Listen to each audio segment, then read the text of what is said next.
আমাকে শেষ করতে দেন। আপনার কোনো বক্তব্য থাকলে আপনি সেটা বক্তব্য দেবেন। আপনার সময় আপনি কথা বলবেন, আমার সময় আমি কথা বলবো। Let's maintain civility. এবং আই ওয়াজ রেসপন্ডিং টু আমাদের সম্মানিত সভাপতি রাকিব। আমরা সর্বতোভাবে সহযোগিতা পেয়েছি আমাদের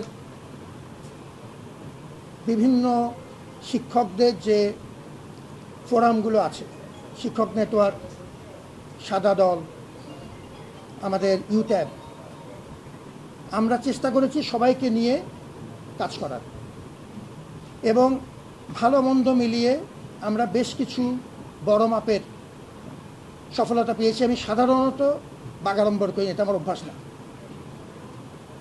শিক্ষা কার্যক্রম 28 দিনের মাথায় ফেরত এসছে, চালু করা গেছে।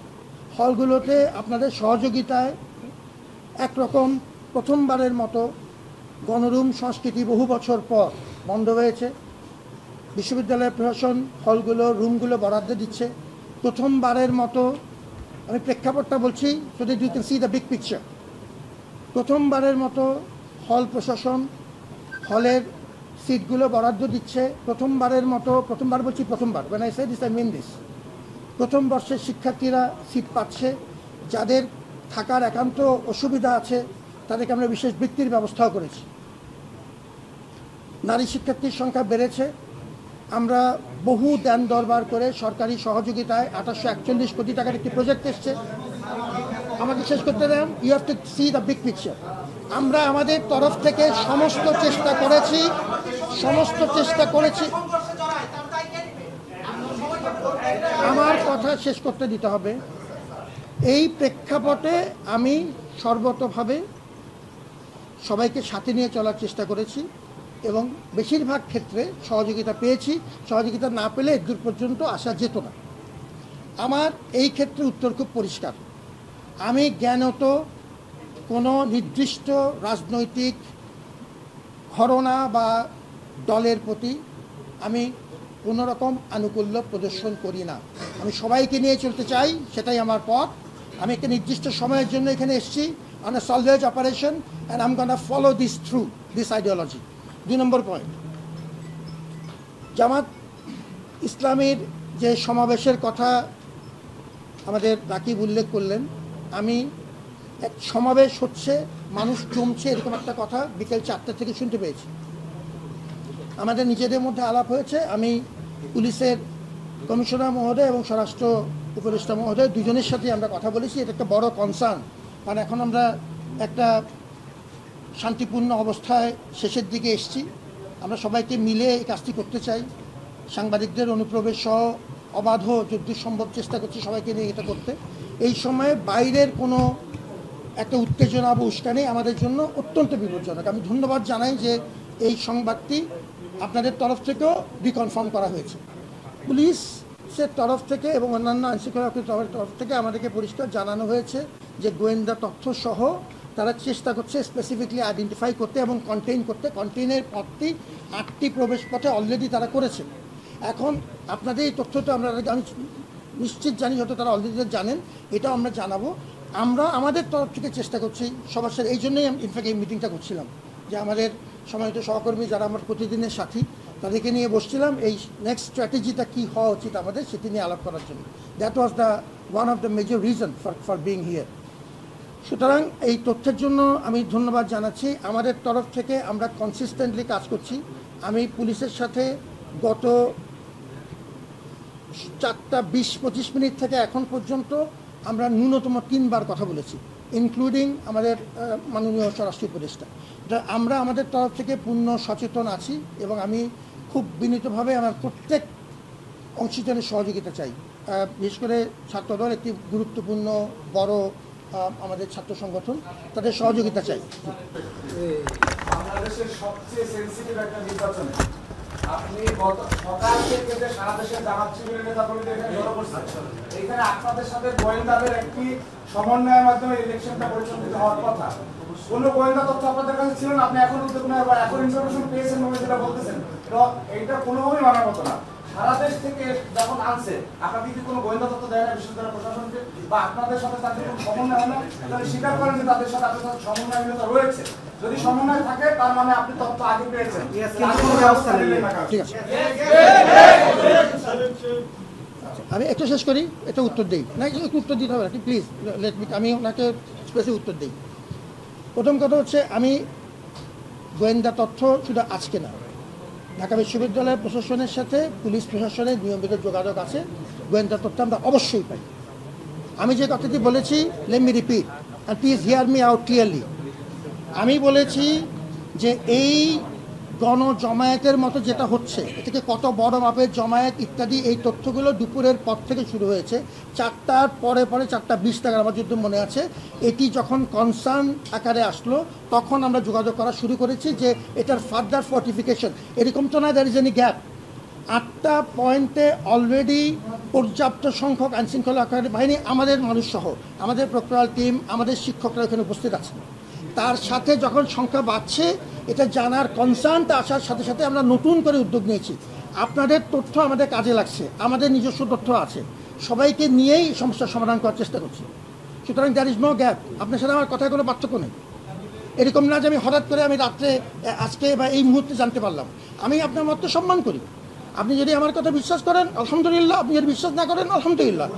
I respect your point and you respect my point.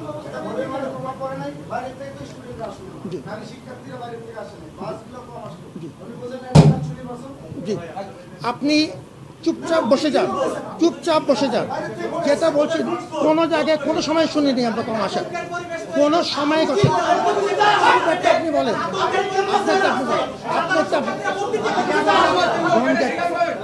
চিৎকার চাচামেচি কিচ্ছু হবে না। আমরা ছেলে ছিলাম না। আমি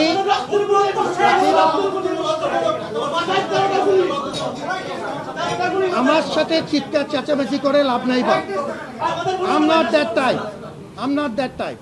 আমার সাথে চিৎকার চেঁচামেচি, get into a civil dialogue. আপনাকে আমি সম্মান করি and I respect equal respect from your part. This is a civil dialogue. এবং সেই জন্যই আমি সভাপতির সাথে কথা বলেছি। এরকম কোনো অভিযোগ আমরা কোনো সময় শুনিনি যে আজকে টার্ন আউটের কোনো রকম কমতি ছিল। আজকে সবচাইতে বড় মাপের টার্ন আউট ছিল এই ক্যাম্পাসে। দিনের পর দিন 11 মাস ধরে আমরা পরিশ্রম করেছি।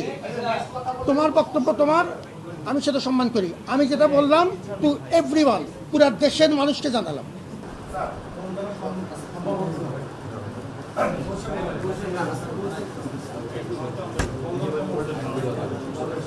আমি ধন্যবাদ জানাই রাকিবকে, এখনো ধন্যবাদ জানাই। মানে আমরা সকাল থেকে খবর পাচ্ছিলাম, ইনফ্যাক্ট 8টার পর থেকে, যে আমাদের বিভিন্ন সন্ত্রাসীরা, বিশেষ করে এই যে আমাদের এখানে যে আটটি পয়েন্টে তারা জড়ো হচ্ছে। আমরা এখানে কনসার্ন করেছিলাম, বিভিন্ন সাংবাদিকরা আমাদেরকে বলেছেন। এখানে আমার যেটা বলবো যে আপনারা আমাদের স্বরাষ্ট্র উপদেষ্টা, গোয়েন্দা সংস্থা, ডিএমপি কমিশনার সকলের সাথে অংশীদারিত্বের ভিত্তিতে আপনারা আলাপ আলোচনা করলেন। আলাপ আলোচনা করে সারাদিন প্রায় 8 ঘন্টাতে একটা স্টেপও আপনারা নিতে পারবেন না। এটি আমি মনে করি এই যে পুরো নির্বাচন, যে সারাদিন যে নির্বাচন হবে, নির্বাচন একটা প্রভাব পড়েছে। এখন বিভিন্ন মানুষ মনে করছে যে জামাত ইসলামের সাথে স্যার আপনারও এক ধরনের সম্পর্কের বিষয়।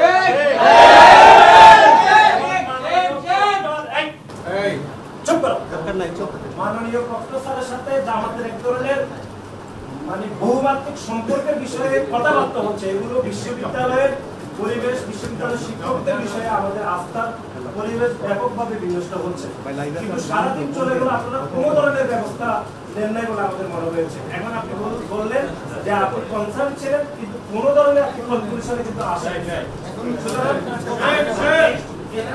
আমরা যেটি এখন মনে করি যে পুরো সারাদিন ধরে যে নির্বাচন হয়েছে, সেই নির্বাচনে জামাত ইসলামের যে সন্ত্রাসীরা বিশ্ববিদ্যালয়ের যে 8টি পয়েন্টে তারা অবস্থান করছে, এমনকি আমরা এমনও খবর পেয়েছি যারা অস্ত্রশস্ত্র নিয়ে অবস্থান করেছে। এই বিষয়ে আপনি কেন ব্যবস্থা গ্রহণ করেন নাই, আমরা সুনির্দিষ্টভাবে শুধু এই ব্যাখ্যাটি জানতে চাই, অন্য কোনো বিষয়ে আমরা জানতে চাই। নির্বাচনে অনিয়ম, তারপরে হচ্ছে টিএসসিতে 21 হল অনেক অনিয়ম রয়েছে। আমরা 16টি অভিযোগ জমা দিয়েছি। সেগুলোর বিষয়ে আপনার সাথে কথা বলবো, নির্বাচন কমিশনের সাথে আমরা আলাদা করে কথা বলবো। আমরা শুধু আজকে একটা কনসার্নের বিষয়ে আসলাম, সেটি হচ্ছে জামাত বিশ্ববিদ্যালয়ের আশেপাশে যে 8টি পয়েন্টে সন্ত্রাসী কার্যক্রম করার প্রস্তুতি নিয়ে যাবতীয় মানুষকে ভয় দেখাচ্ছে, সেই বিষয়ে আপনি কি ব্যাখ্যা দিবেন, এটি আমরা জানতে চাই। কি ব্যবস্থা দিয়েছেন সেটাও বলবেন।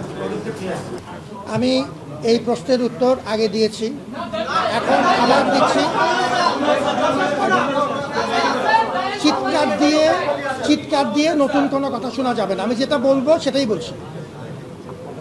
সকাল থেকে নির্দিষ্ট কোনো রাজনৈতিক দল, সেটা যেই হোক, এখানে এসে জমা হচ্ছে এরকম কোনো তথ্য আমি জানতাম না। এখন আমি কেন জানতাম না এটা আমার ব্যাপার, আমি মনে করি না আমি জানতাম না। 4টা 20-এর পরে এই কনসার্ন, আমাদের কোনো কনসার্ন ছিল না, কারণ আমরা নিয়মিতভাবে ছাত্ররা ভিতরে ঢুকেছে, ব্যাপক পরিমাণে আমাদের ভোটার ছিল। আমাকে আমাদের কথা বলতে দাও, আপনার সময় আমি কোনো কথা বলিনি। Please keep basic civility. এখন আমাদের তরফ থেকে আমি প্রতিটা ইস্যু মোটেই ডাইভার্ট করছি না। নো ইস্যু ডাইভার্ট করছি না। আমি বলছি 4টা 20 আমি তথ্য, আমি স্পেসিফিকলি বলেছি জামাত শিবির সকাল থেকে জমা হচ্ছে এরকম কোনো তথ্য আমরা জানতাম না। আমি 1 মিনিটেই বলছি জামাত শিবির জমা হচ্ছে। কি বলছেন? আপনি কি করবেন?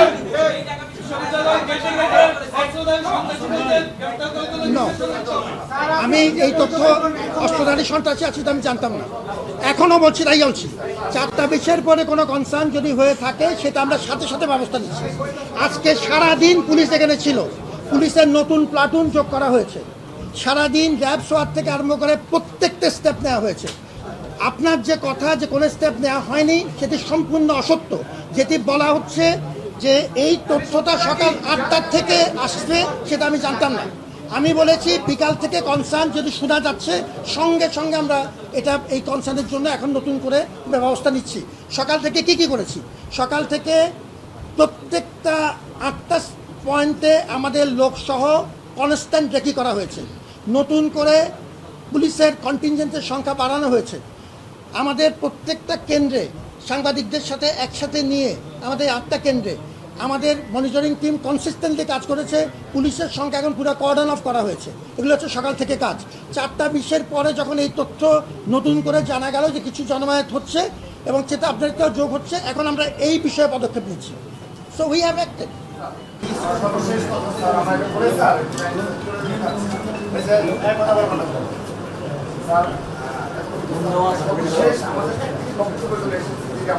সাধারণ সম্পাদক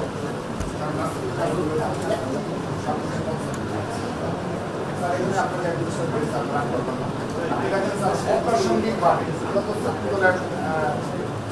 সহযোগী সংগঠন আমাদের লিখিত এবং আমাদের সেই অনুযায়ী ঢাকা বিশ্ববিদ্যালয়ে দায়িত্ব পালন সবাই আমরা সবগুলি সহনশীলভাবে কিন্তু দায়িত্ব পালন করেছি এবং সবাই কেউ কোনো প্রকার এবং আপনি এটা বারবার প্রশংসা করেছেন। তো সর্বশেষ সময় স্যার আপনি দেখবেন সারা দেশের বিচ্ছিন্ন ঘটনা ঘটেছে, কিন্তু এই ঢাকা বিশ্ববিদ্যালয়ে বিএনপি নামে যারা তারেক রহমানের নামে বিনা কারণে তাদের সাথে সম্পৃক্ত গালি দেওয়া হচ্ছে। এই বিষয়ে স্যার আপনি কখনো কোনো বক্তব্য রাখেন না, আপনার হতে পারে না, কিন্তু স্যার আজকে যে ঘটনা এটি আপনি কোনোভাবে এড়িয়ে যাওয়ার জন্য সুযোগ জামাতে ইসলামী এবং এই ছাত্র শিবির যে দেশের পক্ষের শক্তি না, আজকে আবারও তা প্রমাণ করে দিয়েছে।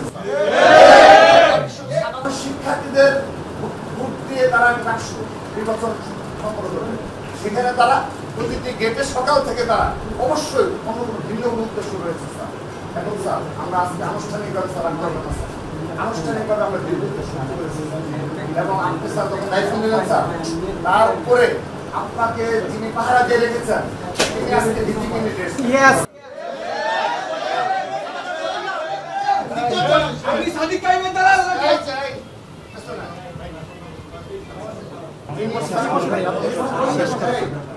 আমাদের বক্তব্য সোশ্যাল মিডিয়া সাধারণ শিক্ষার্থীরা এই ছবিটি সামনে নিয়ে এসেছে যে প্রথম বেশ কয়েকদিন যখন তার পরিচয় সম্পর্কেও আমরা আমাদের অনেক ছিল কেউ জানতো না, কেউ জানতো না। যখন পরিচয় প্রকাশ হয়ে গেল সে ঢাকা বিশ্ববিদ্যালয়ের সভাপতি ছিলেন। এরপর থেকে স্যার সে আপনার কাছে যায়নি, অন্যভাবে আপনার সাথে যোগাযোগ করা হচ্ছে। তো স্যার আমরা স্যার এবং স্যার আজকের যে ঘটনা এটি স্যার আপনি যতই ব্যাখ্যা করেন স্যার আপনার তো অবশ্যই আপনার সম্মান রেখে স্যার আমরা বিরোধী রয়েছি। আগামীতে ইনশাআল্লাহ এই ঢাকা স্যার সমস্ত আমাদের যারা শিক্ষকদের রয়েছে সকলকে সম্মান রেখে ছাত্রদের ক্যাম্পাসে রাজনীতি করবে। কিন্তু বাংলাদেশের স্বাধীনতা সার্বভৌমত্বের প্রশ্নে, মুক্তিযুদ্ধের প্রশ্নে এবং এই ধরনের সন্ত্রাসী কর্মকাণ্ডের বিরুদ্ধে ছাত্রদল অতীতে যেভাবে রাজনীতি ছিল, আমরা ঠিক এভাবে আমাদের প্রতিবাদ অব্যাহত রাখবো। আমরা আনুষ্ঠানিকভাবে বলছি স্যার, ঢাকা বিশ্ববিদ্যালয়ের প্রশাসন তারা শীর্ষ পদে বসে রয়েছে, তারা পুরোপুরি জামাতিকরণ হয়ে আমাদের প্রতি দুর্বল এবং জামাতে ইসলামী দ্বারা নিয়ন্ত্রিত স্যার। আমরা এটা স্পষ্টভাবে আজকে আমাদের যে ঢাকা বিশ্ববিদ্যালয়ের প্রশাসনের শীর্ষ ব্যক্তিরা জামাতে ইসলাম দ্বারা নিয়ন্ত্রিত এবং তাদের সাথে সরাসরি যোগসূত্র রয়েছে। আমরা ধিক্কার জানাই। সর্বশেষ স্যার একটা কমন পেয়ে আমি আমার কি বলছি স্যার, সেটি হলো স্যার আপনি সর্বশেষ মামলা করা হয়েছে স্যার, সেখানে ঢাকা বিশ্ববিদ্যালয়ের 12 জন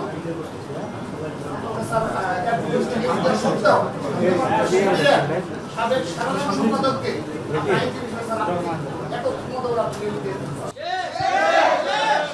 তিনি মুখপাত্র হয়ে দাঁড়ালেন স্যার, মুখপাত্র ঢাকা বিশ্ববিদ্যালয়ের মুখপাত্র স্যার কখনো স্যার যারা বিশ্বাসী নয় এবং স্টিল না বিশ্বাসী নয়, তারা কখনো স্যার ঢাকা বিশ্ববিদ্যালয় হতে পারে না স্যার। সেজন্য স্যার আমরা স্যার শুরু থেকে আপনার থেকে আজকে দিন পর্যন্ত আমরা সিদ্ধান্ত নিতে হয়েছে স্যার জামাতিকরণের একটা প্রশাসন। আমরা এই প্রশাসনের বিরুদ্ধে যে কোনো ধরনের আমাদের আন্দোলন অব্যাহত রাখতে হবে। আমরা স্যার আজকে জামাত ইসলাম যে কি হয়েছে সামান্যতম কোনো অনাকাঙ্ক্ষিত ঘটনা ঘটে, এটি শুধুমাত্র জামাত ইসলাম এবং স্যার আপনাদের আনুষ্ঠানিকভাবে এই জামাত ইসলাম সন্ত্রাসী সংগঠন আজকে আবারও প্রমাণ দিয়েছে তাদের বিনা কারণে তারা আজকে সশস্ত্র অবস্থা তার সমস্যা নিয়েছে। কেন? এর ব্যাখ্যা স্যার পুলিশ, গোয়েন্দা সংস্থা এবং আপনার জামাত ইসলাম দাবি জানায় গেলাম স্যার, যদি জামাত ইসলামের কাছ থেকে আনুষ্ঠানিকভাবে তাদের কাছ থেকে বক্তব্য আমরা না পাই এবং কেন স্যার আপনাদের কাছে সরি না বলেন এবং আইন শৃঙ্খলা রক্ষাকারী বাহিনী যথাযথ পদক্ষেপ গ্রহণ না করে আমরা পরবর্তী আমি কি এই প্রশ্নটা আমি রেসপন্ডিং, আমি আমাকে উত্তর দিতে হবে, এটা তথ্যটা শুধু দিচ্ছি। আমি তোমার রাকিব এবং এর মতামতকে আমরা সম্মান করি। আমার বক্তব্যটা শুনে রাখো পরিষ্কার। প্রথম কথা হচ্ছে যে রাকিব এবং নাসির, আমি দুজনকে ধন্যবাদ জানাই। আমি প্রথমেই বলেছি বিভিন্ন সময়ে এই আমাদের বিভিন্ন প্রশাসন চালাতে যে সামাজিক এবং আমাদের একাডেমিক কর্মকাণ্ডে তোমাদের সহযোগিতা পেয়েছি, ধন্যবাদ। আমি জামাত বিষয়ে আমার অবস্থান খুব পরিষ্কার ব্যাখ্যা করেছি। আমি মতামতকে আমি সম্মান করি, এটা খণ্ডন করারও আমার কোনো আগ্রহ নেই। যেটা আমি মতামত বলেছি, জামাতের সাথে বা যে কোনো রকম রাজনৈতিক দলের সাথে আমার কোনো সম্পর্ক নেই, শেষ। 2 নম্বর একটা পয়েন্ট, আমি যখন আজকে কনসার্ন এসছে আমি প্রত্যেকটা পদক্ষেপ নিয়েছি এখনও তোমার তথ্যের ভিত্তিতে, এবং আমি যে তথ্য জানি সব মিলিয়ে পুলিশের সাথে আমাদের নিয়মিত যোগাযোগ আছে, সেটা হবে। তৃতীয়, আবু সাদিক কিংবা ওই সময় সাজিস, ওই সময় হাসনাত, যারা ওই সময় ছিলেন, আমি একবারই বলবো, 2বার বলবো না। আমি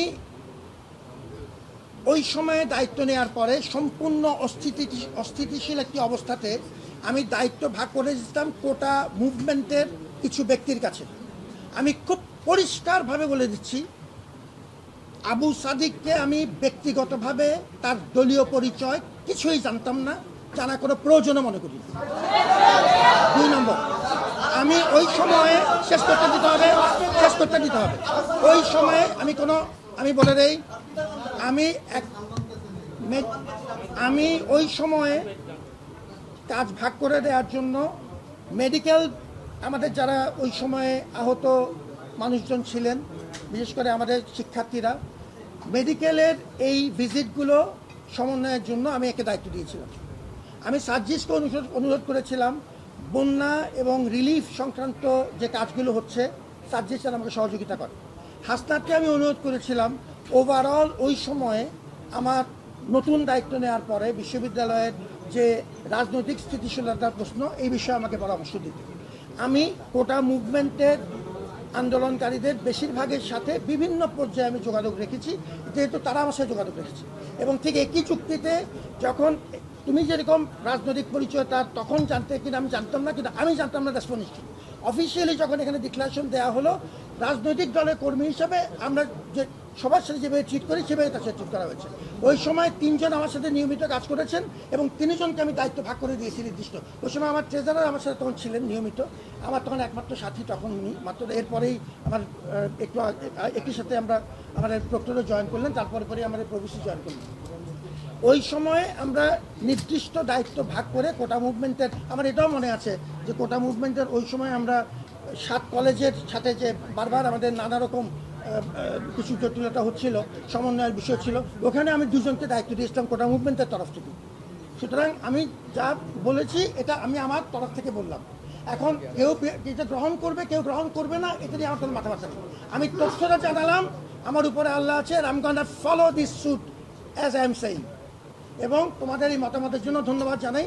তোমরা যেটা বলেছো বিশ্ববিদ্যালয় তোমার এবং আমার, এই বিশ্ববিদ্যালয়ের জন্য তোমার যে কোনো মতামত আমি সাদরে গ্রহণ করবো, এখন যেরকম করেছি। ধন্যবাদ জানাই। আচ্ছা না না আমি একটা কথা আমি তোমরা শেষ করার আগে একটা কথা বলো, সব সাংবাদিক আছে। আমি ঢাকা বিশ্ববিদ্যালয়ের ট্রেজারার বলছি, আমার সম্পর্কে একটা অপপ্রচার আজকে করা হয়েছে। আমার অফিসে নাকি মির্জা আব্বাস এসেছে ইলেকশন ইঞ্জিনিয়ারিং এর জন্য। আমি বলতে চাই যে অভিযোগ করছে তার বিরুদ্ধে মামলা করা উচিত, এবং সেটা সম্পূর্ণ মিথ্যা কথা বলেছে আমার সম্পর্কে। এবং ঢাকা বিশ্ববিদ্যালয় আমাদের রেজিস্ট্রার অফিসের প্রত্যেকটা জায়গা ক্যামেরার আন্ডারে, এটা চেক করা হোক এবং যে মিথ্যা কথা বলছে তার শাস্তির ব্যবস্থা করা হোক।